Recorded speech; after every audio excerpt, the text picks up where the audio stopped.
Welcome back to the Motorcycle channels, guys. Thought we'd do a little, well, apart from me looking like a teddy bear with my cozy jacket on, do a little update video. A few bits and bobs have been going on in the background, and I'm kind of at a point where I need to do some stuff I'm going to try and bring you up to speed with what needs done over the next few weeks. But once these bits and pieces are done, the project should start accelerating at quite a rate. I've been acquiring a few bits and bobs for the build, so we'll go over that as well. Show you what I've got, show you what my plans are, and it should hopefully set the scene for the next 5 or 6 videos. So just a quick video today, just touching base and letting you know what's going on. So first things first, there's a lot of things that I would like to do but I can't do, just purely because limitations with tools, limitations with my own skills. So anyone knows that I bought that bandsaw a while back, and that's been awesome. That's allowed me to do things with the pie cut exhaust and everything else, but there's a little mod you can do that turns them vertical, and I'm in the process of building a little mount that allows that to happen. So I did a little video on Instagram the other day, and anyone who watched it and was figuring out what the hell am I doing. It's to make one of these things that you can see on screen right now. And what essentially that does, it just allows you to turn your chop saw, glorified chop saw, into something that can have a bit more functionality with it. So why is that important? Well, it'll allow me to cut brackets, more complex brackets. Yes, I can do it with a hacksaw and everything else, but for me, I'm lazy. I like using the tech I've got, so I want to do this and get this thing turned vertical so that I can actually cut nice brackets with it.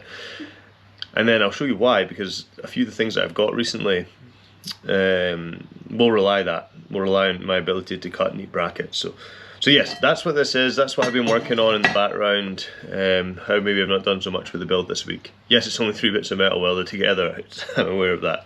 It actually only took me a couple of hours to do, but there's a lot of thought process. So the last thing I need from this is to get a nice bit of plate steel, 3-4mm thick steel to go in the top, with a line cut in it, with another angle cut in it, with 4 bolt holes cut in it. So I'm going to just do some measuring, and I'll send those dimensions to my friend Gus, who's got a CNC plasma, and he'll get me a nice bit of plate steel cut that I can fit on, and then get this thing working.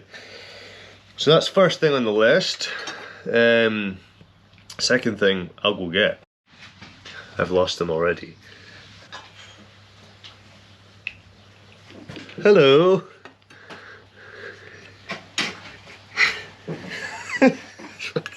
Freak. What a weirdo.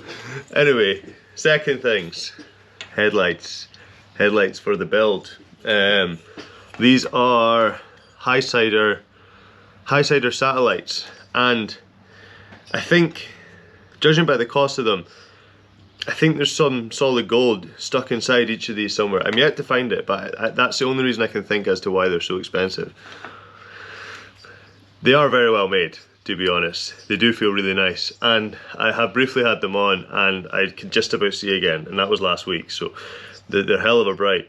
And one's a high beam, and one's a dipped beam, one's a main beam, and they're very, very cool. But this is for the headlights. This is like one of the defining things of the bike, is to get the headlights that sit behind that cowling. So that's one of the reasons that I need this bandsaw, so that I can kind of cut nice, play about. I don't want to sit and say, Gus, can you cut me out a CNC bracket, when I can make something here and get everything perfect and kind of just get my own workflow going with something like this. Yes, I'm kind of relying on certain bits, like my yoke's been done, to figure out where I'm going to tie the bracket to the bottom of, but these here, these come with some nice little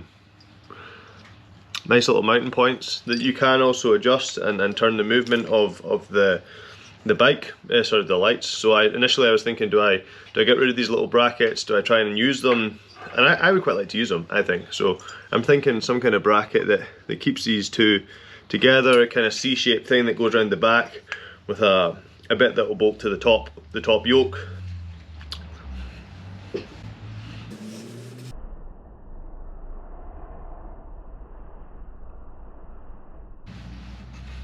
Then everything bolts together nicely and looks epic. So that's one thing. Got another new thing behind me. We'll set up the camera and we'll open it, and we can be like one of those virgins that goes to the new iPhone shop the day that the new phone comes out, and then films an unboxing video, and everyone's like, oh god, look at that. God, I bet the battery lasts 6 hours. My battery only lasts 5.5. Fucking freaks. Let's get the camera set up.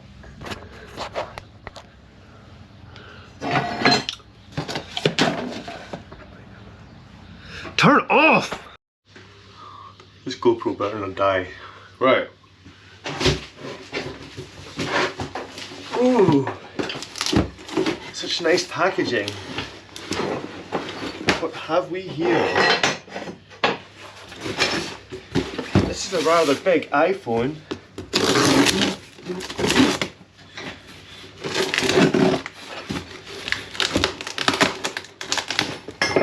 Come on.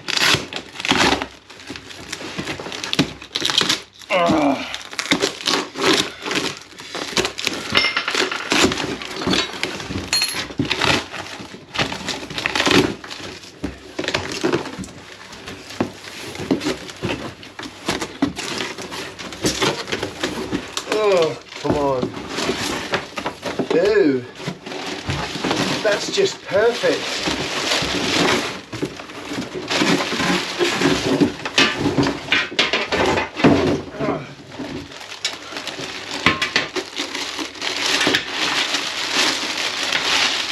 Ooh.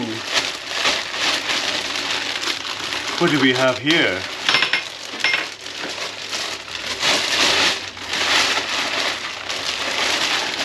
Ta-da!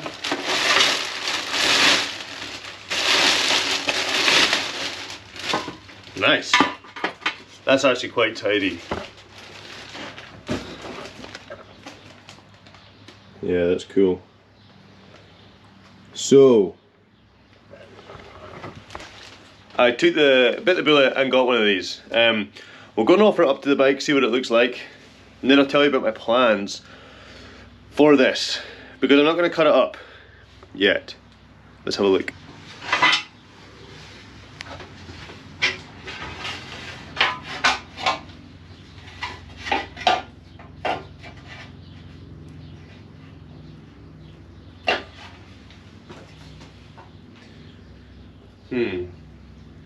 It does seem a little bit big.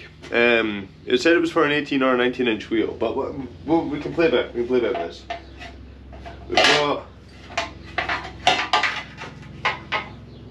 If we've got some kind of offset,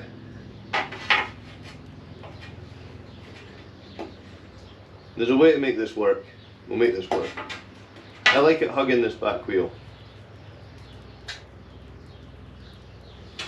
Bear with me.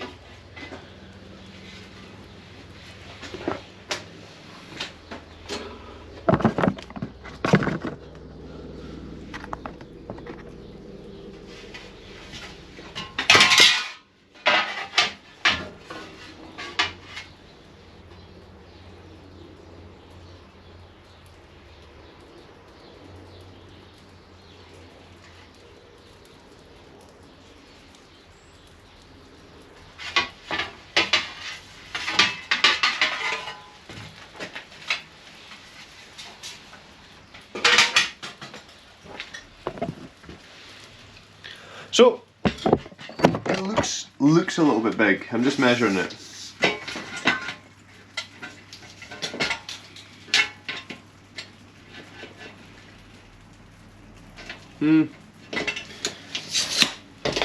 It's kinda, it looks okay. So my plan with this is not to use this per se, but to make a mold off of it. I made my last bike. I had made a fiberglass mudguard that kind of sat up the back of underneath the frame, and that's made out of fiberglass. And I molded that off an existing mudguard, and then built a mold and everything else. So I've been doing a lot of research this week, last week, looking at just mold making, how I can do it better and everything else. So that's my thinking with that is, right, there's a mud guard, steel mud guard. I didn't get an aluminium one. Steel one was cheaper because I don't really plan on using that on the bike. I want to take a mold off of that mud guard, shorter of a section that I think's the section that's right, and then either make a mud guard out of fiberglass, make a mud guard out of carbon fiber, whatever I plan to use, so long as I've got a mold. So that's one of my next videos, is going to be looking at a mold. So yes, I think it's fractionally too big, so I need to have a decision. I'll have a play about with it. This is obviously in real time me just taking it out of the box and shoving it on the wheel and thinking it looks too big, so I'll have a play about with it. I'll have a measure and see if there's smaller ones and what they would look like, but I think if we raise it up a little bit off the back wheel, it might look alright. So, but again, no final decisions made in this video, so we're just gonna have a play about with it. Likewise, I have been trying to play about with modelling, like side panel ideas. That's too small, I need to make it bigger, but with the intent on getting some wood together and doing the exact same thing, making a mold, making a plug for some fiberglass. So I'll make a nice mold, I'll fill in this space, whatever, make sure that it fits perfectly. It fits perfect. Make sure it fits perfectly, and then I'll turn that into a plug, make a fiberglass mold off of that, and then same deal. I've got loads of fiberglass, so my uncle gave me loads of fiberglass, so quite happy to play about with that, make nice molds and everything else, and then try a few trials with fiberglass. If I don't like how it looks, then I can make another mold, make another plug and all that kind of stuff. The reason I'm avoiding working with sheet steel is it's something I've not really done, and whilst I don't think it would definitely be very handy for me to learn how to do that, it's not something I can really be asked learning anymore. On top of this project, I've kind of pushed the boundaries quite a lot for this bike, so I kind of want to just get this moving a little bit more. So with that, you can kind of see there's a lot of bits and pieces moving. The next few videos are going to be pretty busy. So I've also had, in the last video I looked at redesigning, so I've now got redesigned indicators, brakes indicators. Those have been printed, thanks very much Dad. I've also got a jig that's been printed for allowing me to cut the edge, so that's just going to make sure it's nice and neat, and me with my ham fists don't completely ruin the back end of a bike.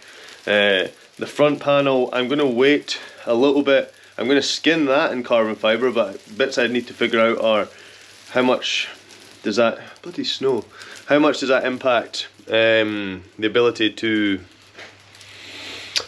how thick does that go on? Is it 1 mil thick? Is it 2 mil thick? If that's 2 mil thick, that'll change how this little yellow bit that I'm planning on putting in, that'll change how that looks and everything else.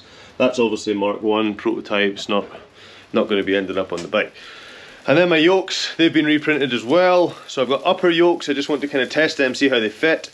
And then in the background I've got a pair of lower yokes getting designed as well. So there's a few bits and pieces like tolerance fitting, everything else that need to be sorted out with the stem. Do I cut the stem out? Do I use the existing stem? Do I buy a new stem? Do I get a stem made? And stem. So yeah, there's a hell of a lot going on. I just thought it merited a little touch base with the guys watching this, just to see what the next plan was. But I'm going to have a little play about with this afternoon, and you'll see it make an appearance in a video probably in a week or so's time. So in the meantime, stay safe, stay healthy, like, subscribe, all that other bollocks, and take it easy. We'll see you guys soon.